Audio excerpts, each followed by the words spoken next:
नमस्कार. आज आपण आलेलो आहोत ट्रेनच्या ऑन रूटमध्ये आलेलो आहोत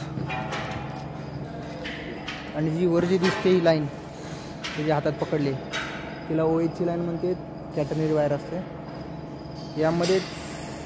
यामधूनच ट्रेनला जो काही करंट आहे व्होल्टेज पुरवला जातो. पण याची रेंज राहते 19,000 व्होल्टेज ते 27,000 व्होल्टेज. आपल्या घरामध्ये येतो 230 व्होल्टेज. तेवढा करंट लागला तर किती हे होतं आहे. हा तर 25,000 व्होल्टेज आहे. नॉर्मली 25,000 व्होल्टेज राहतो यामध्ये सरासरी. मग आपण ह्यामधून विचार करू शकतो की हात लागल्यानंतर काय होऊ शकते. वर कधी जायचं नाही ट्रेनच्या त्यासाठी.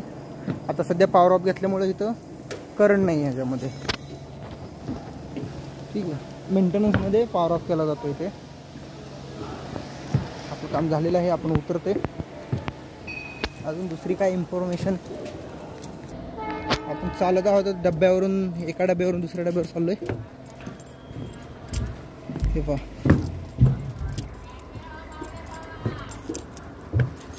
इंजिनकडे जाऊ आपण आता. ज्या ठिकाणी इंजिन जोडलेलं आहे त्या ठिकाणी जाऊ.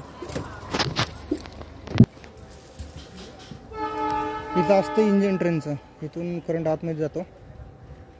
जे काय व्होल्टेज करंट आहे ते 25,000 व्होल्टेज.